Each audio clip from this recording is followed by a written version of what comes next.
નમસ્તે પ્રેક્ષક મિત્રો અને ખાસ કરીને એડવોકેટ મિત્રો અને વડીલો. યુટ્યુબ ઉપરની મારી channel legal advice by Hema Shukla advocate જૂનાગઢમાં આપનું હાર્દિક સ્વાગત છે. મિત્રો, ગઈકાલે મેં જે પત્ર વાયરલ કર્યો અને એની સાથેની જે પ્રેસ નોટ પણ વાયરલ કરી એ બદલ ખાસ કરીને તો આજે આપની માફી માગવા માટે, ખાસ કરીને મારા પ્રોફેશન અને મારા કલીગ્સ, મારા એડવોકેટ વડીલો મિત્રો, એની માફી માગવા માટે હું આજે આપ સમક્ષ આ વિડીયો લઈને આવી છું.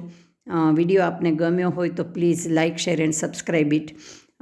મિત્રો, આ માફી માગવાનું કારણ એ છે કે ગઈકાલે મારે જે કૃત્ય કરવું પડ્યું એ મને પણ ગમ્યું નથી. મારા આત્માને સખત ડંખ્યું છે અને મને રૂચ્યું નથી.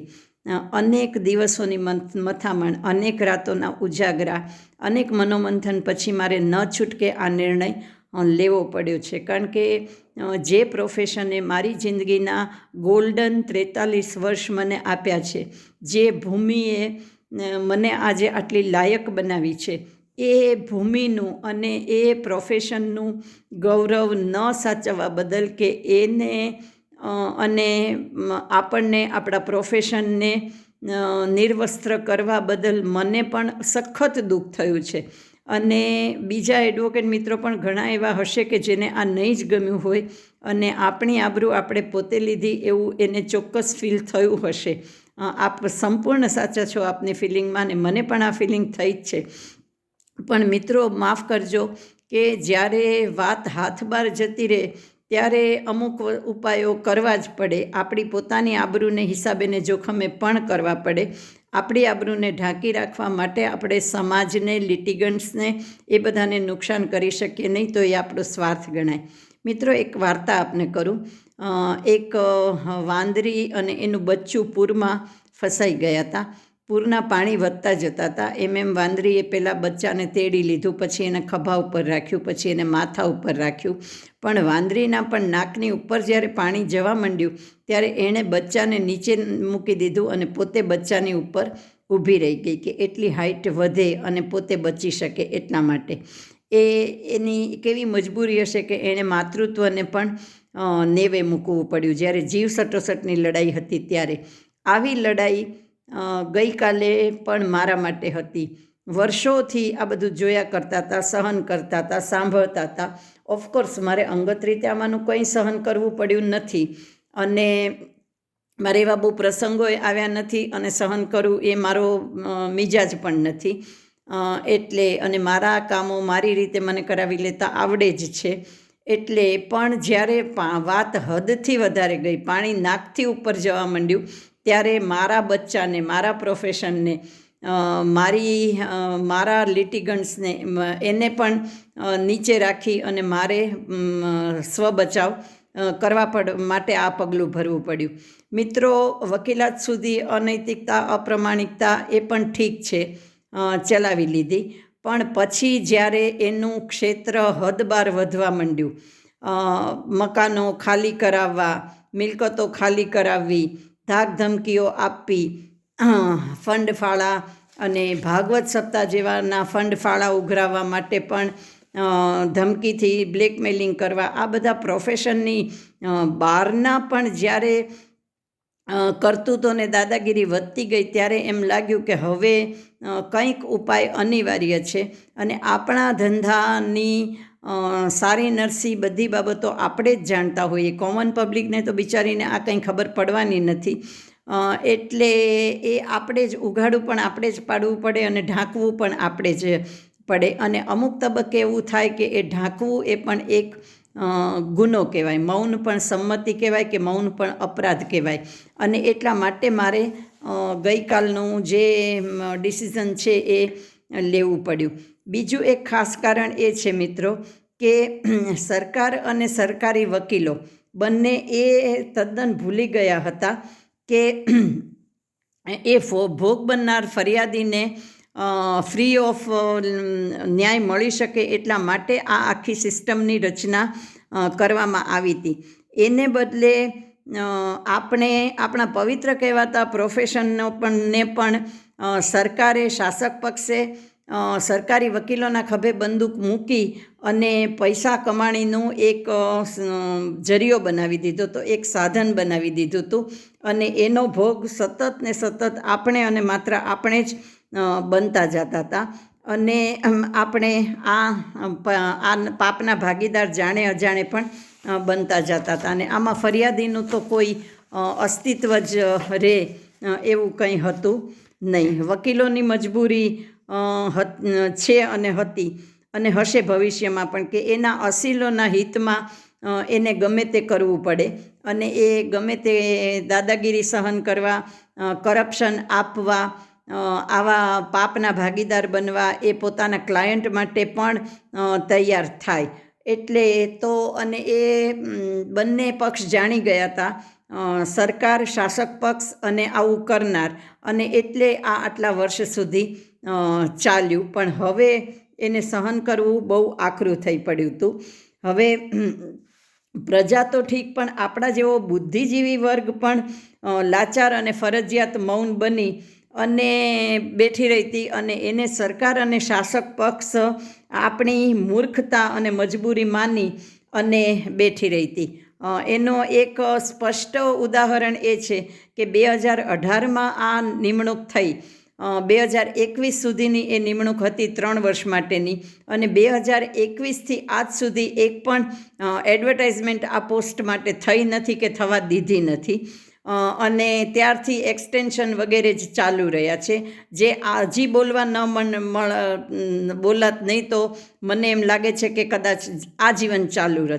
તો આ જે છે એ મિત્રો, અમને તો ઠીક, અમારું તો હવે પૂરું થયું, પણ જે જુનિયર વકીલો, અપકમિંગ વકીલો છે, જે સરકારી વકીલ તરીકેની નિમણૂક પામવા માટે હકદાર છે, લાયક છે, એને માટે એ તમે વિચાર કરો કે તમને બધાને કેટલું બધું નુકસાન થઈ રહ્યું છે, કે તમારા હક હિત તદ્દન માર્યા જાય છે.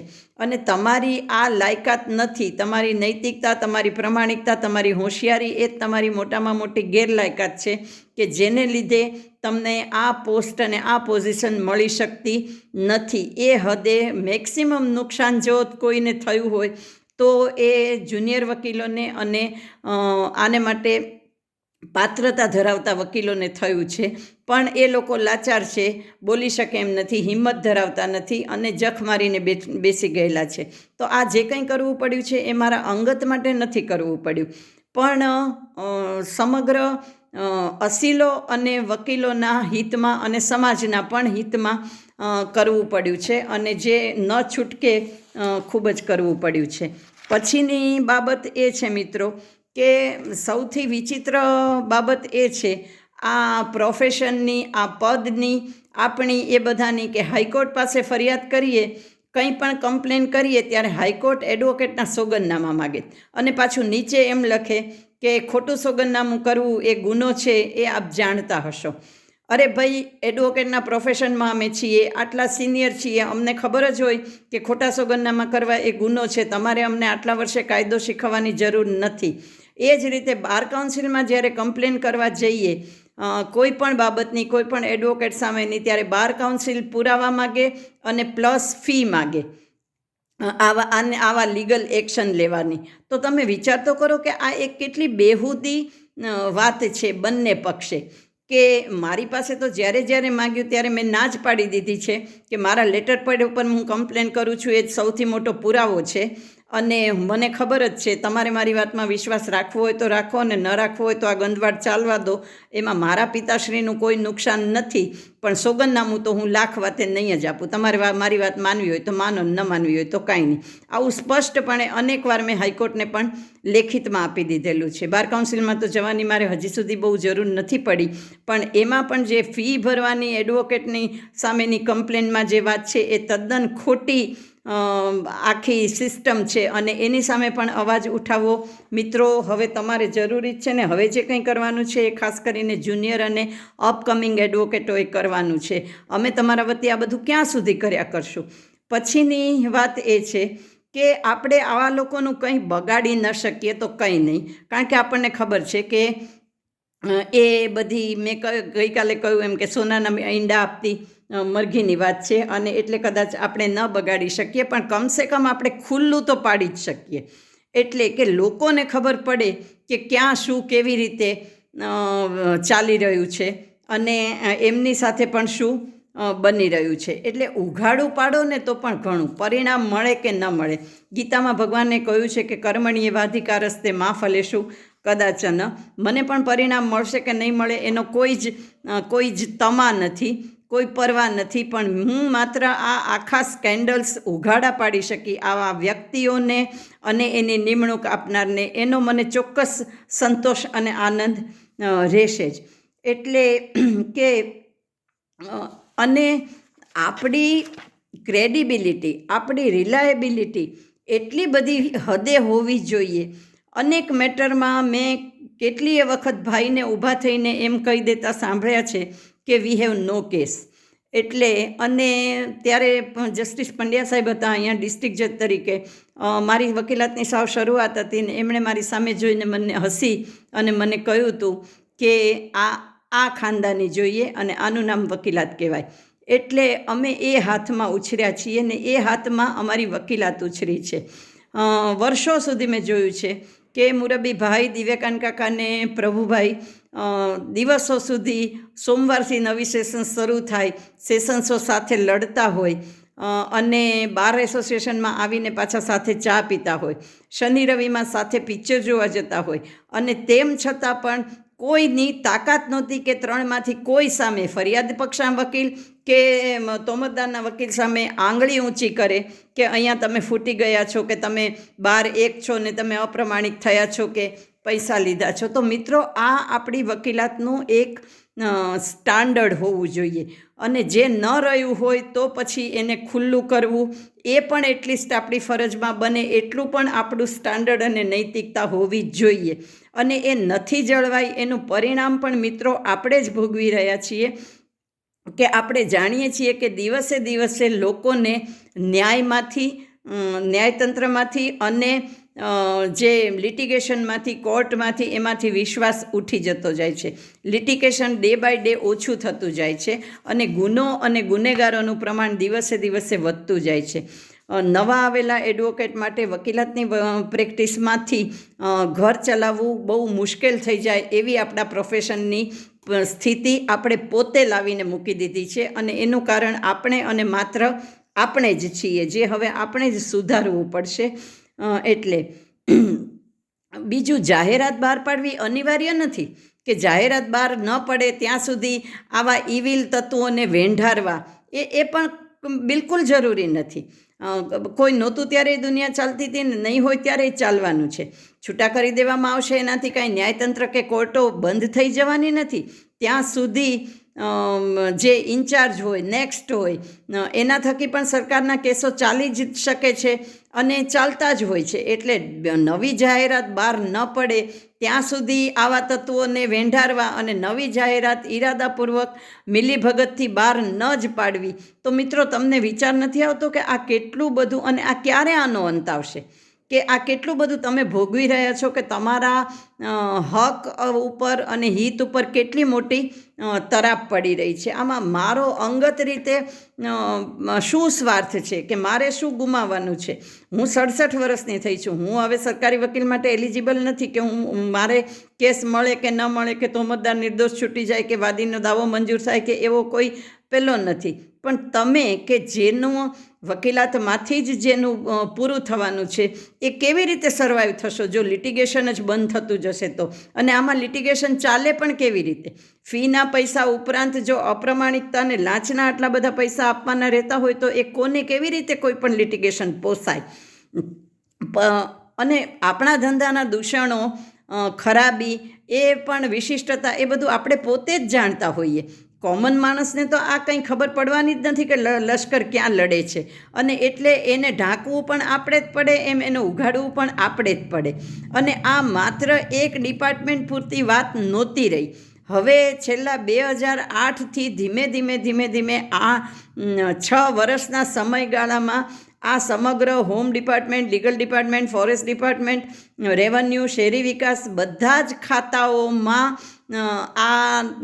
આના અત્યાચાર, પાપલીલાઓ એ બધું એટલું બધું વધતું જતું હતું અને એ બધા ખાતાઓ પણ આની સાથે એટલા બધા સંકળાયેલા અને મિલીભગતથી ભાગીદાર હતા કે હવે કોઈ પણ ડિપાર્ટમેન્ટને સર્વાઈવ થવું બહુ મુશ્કેલ થવું પડતું હતું. આ લોકો પણ બધા ભોગ બનેલા છે, આ બધા ડિપાર્ટમેન્ટવાળા, એના અધિકારીઓ વગેરે બધા જ.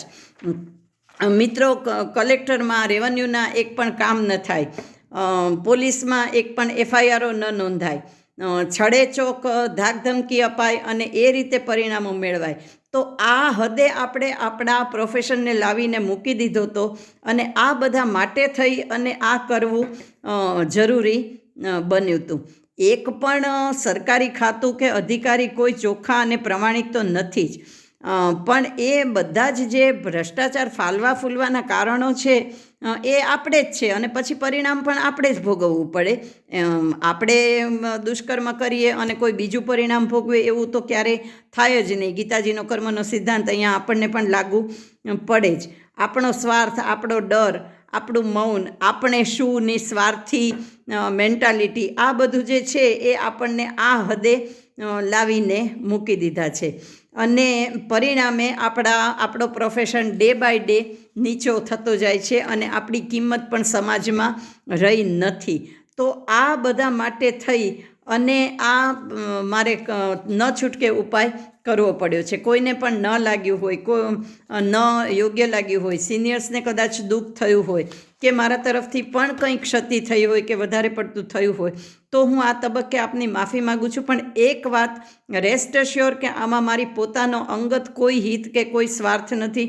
મને કોઈ ડેમેજ થયું નથી, મારે કોઈ સાથે કોઈ અંગત પ્રેમ કે અંગત દુશ્મનાવટ નથી. હું કોઈને નિમણૂક એને બદલે અપાવી દેવા માગતી નથી કે આ કોઈ જ મારો પેલો નથી. પણ આ બધું વિચારી અને મને ખૂબ મનોમંથનને અંતે એમ લાગ્યું, છેવટ જે પેલા ઉપર જે છેલ્લો ઘા એમ કહેવાય કે હાટકેશ હોસ્પિટલમાં જે ધાક ધમકી આપી અને જે રીતે ખાલી કરાવવાનું ને ભાડું વધારવાનું ને ફરજિયાત વેચાતું લેવાનું અને ભાગવત સપ્તાહમાં ફરજિયાત ફાળો આપવાની ને એ બધી ધાક ધમકીને આ બધું થયું. તો મિત્રો, આપણે આ કરવાનું છે? આપણે આટલા માટે એડવોકેટ બન્યા છીએ, સરકાર આપણને આટલા માટે નિમે છે અને આપણે આટલી બધી દાદાગીરી વધી જાય કે આપણે કોઈ પણ ક્ષેત્રના કોઈ પણ અધિકારી, કોઈ પણ વ્યક્તિ, કોઈ પણ સંસ્થા એને ફાવે એવી રીતે દાદાગીરી કરીને પેલું કરી શકીએ. તમને આ બધું ગમે છે? તમને આ બધું રૂચે છે?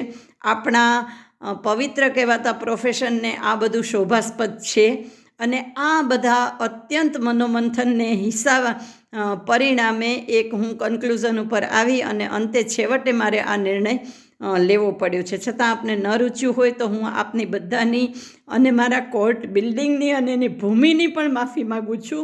એટલે મને પ્લીઝ સમજજો અને મારી ભૂલ થઈ હોય તો મને માફ કરજો.